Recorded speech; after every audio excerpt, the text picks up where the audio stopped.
The soft hum of the jet engines was comforting as the small private plane cut through the clear blue sky.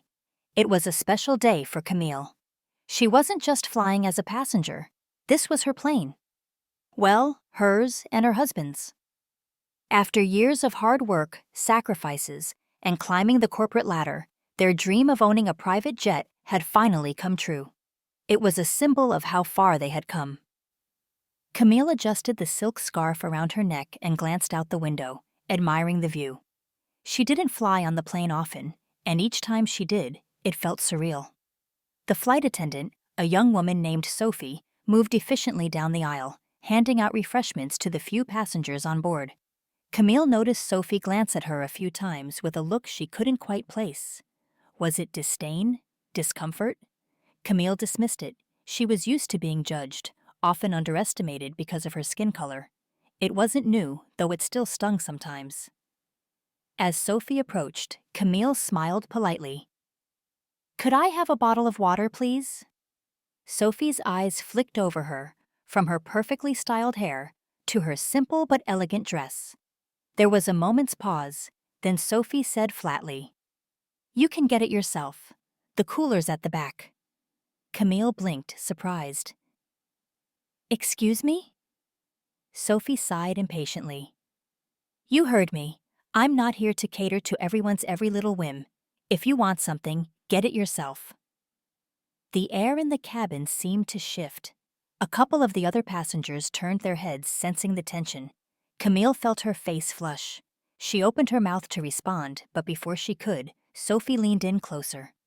"People like you are always expecting special treatment," she hissed under her breath, her tone sharp and condescending. Camille's heart dropped. The words hung in the air like a slap. She didn't know whether to feel angry or hurt. Camille took a deep breath, trying to steady herself. She had faced prejudice before, but something about this moment felt particularly humiliating. Maybe it was the confined space of the plane, the watchful eyes of the other passengers, or the sheer audacity of Sophie's behavior. "I'm sorry," Camille said, her voice calm but firm. "But that was uncalled for. I asked for water, nothing more." Sophie rolled her eyes, clearly uninterested in apologizing. "I don't have time for this," she muttered, turning away. But as she did, something inside Camille snapped. She wasn't just a passenger on this plane. This was her plane, and no one had the right to treat her this way, no matter what assumptions they made about her. "Stop right there," Camille said, her voice louder now, cutting through the quiet cabin. Sophie froze, then slowly turned back, her expression a mix of irritation and disbelief. "Do you have something to say to me?" Sophie asked, her tone laced with sarcasm. "Yes," Camille replied, standing up from her seat. "Your behavior is completely unacceptable. Not just toward me, but toward anyone. You have no right to treat people like this." Sophie smirked, clearly unbothered. "Oh, please," she said, waving a hand dismissively. "People like you always make everything about race." The words felt like another blow, but Camille stood her ground. "People like me?" she repeated, her voice steady despite the storm of emotions inside her. "Do you even know who I am?" Sophie crossed her arms. "No, and I don't care." Camille stared at her for a moment, then took a step closer. "You should care," she said, her voice low but firm. "Because I own this plane." The moment the words left Camille's lips, "because I own this plane," the cabin seemed to hold its breath.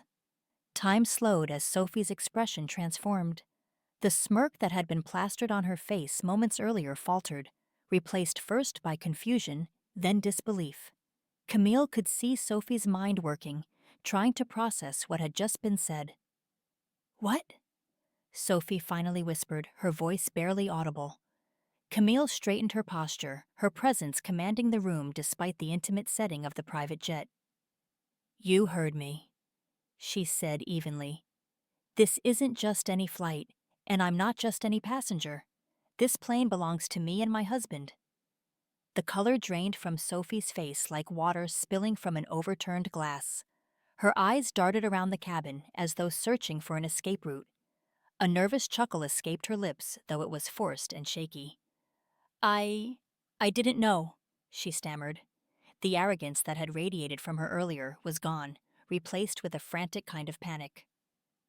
No, Camille replied sharply, her tone cutting through Sophie's excuses like a blade.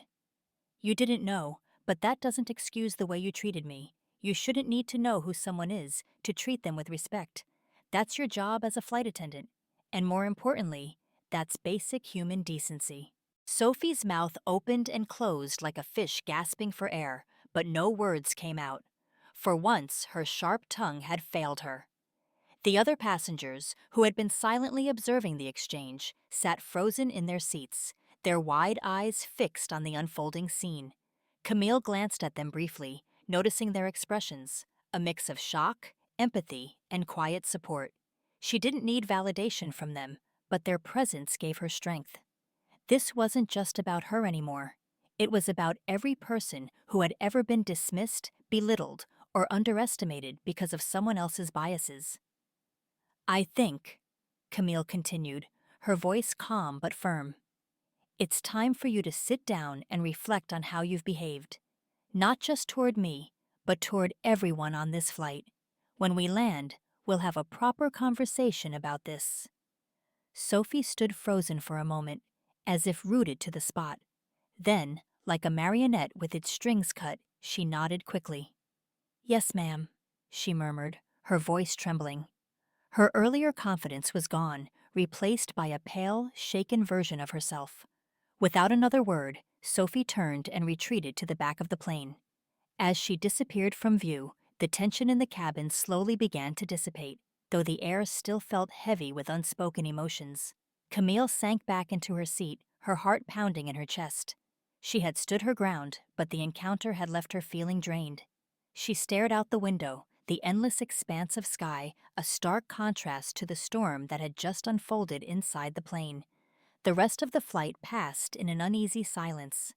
Camille tried to focus on the view outside, but her thoughts kept circling back to the incident.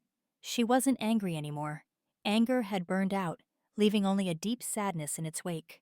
How was it that, even after everything she had accomplished, people like Sophie still saw her as less than? Camille had worked so hard to get where she was. She had faced every challenge head-on, shattered every glass ceiling placed above her. And yet, moments like this reminded her that for some, none of that mattered. The other passengers left her alone, sensing that she needed space. A few offered her quiet, supportive nods as they passed by to stretch their legs or grab a drink. Camille appreciated the gestures, but what she wanted more than anything was for this kind of situation to stop happening, not just to her, but to anyone. When the plane finally landed, Camille waited until everyone else had disembarked. She wasn't avoiding the confrontation. She just wanted to be composed. Sophie stood by the door, her hands clasped tightly in front of her. She looked smaller somehow, her earlier bravado replaced by a timid uncertainty. Ms. Camille, Sophie started, her voice soft.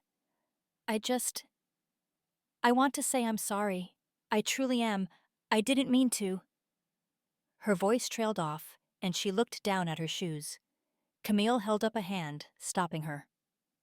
Sophie, I don't need excuses, she said gently but firmly. What I need is for you to understand the impact of what you said and how you acted. Do you have any idea how humiliating it feels to be dismissed and disrespected like that? To be made to feel small for no reason other than someone's assumptions? Sophie nodded, her eyes glistening with tears. I do now, she whispered. Camille sighed. I don't believe in tearing people down, Sophie, but I do believe in accountability. You have a job that puts you in a position of service and care. That's not just about handing out drinks or smiling politely. It's about treating every single person with dignity, regardless of who they are or what you assume about them. I understand, Sophie said, her voice cracking. And I'm so sorry. I'll do better, I promise. For the first time, Camille saw genuine remorse in Sophie's eyes. She believed her. Good, Camille said, her tone softening. Because this isn't just about me. It's about making sure no one else has to go through what I did today. I hope you remember that. I will, Sophie said, wiping a tear from her cheek. Camille gave her a small nod before stepping off the plane. The sun was shining brightly, warming her face as she walked across the tarmac.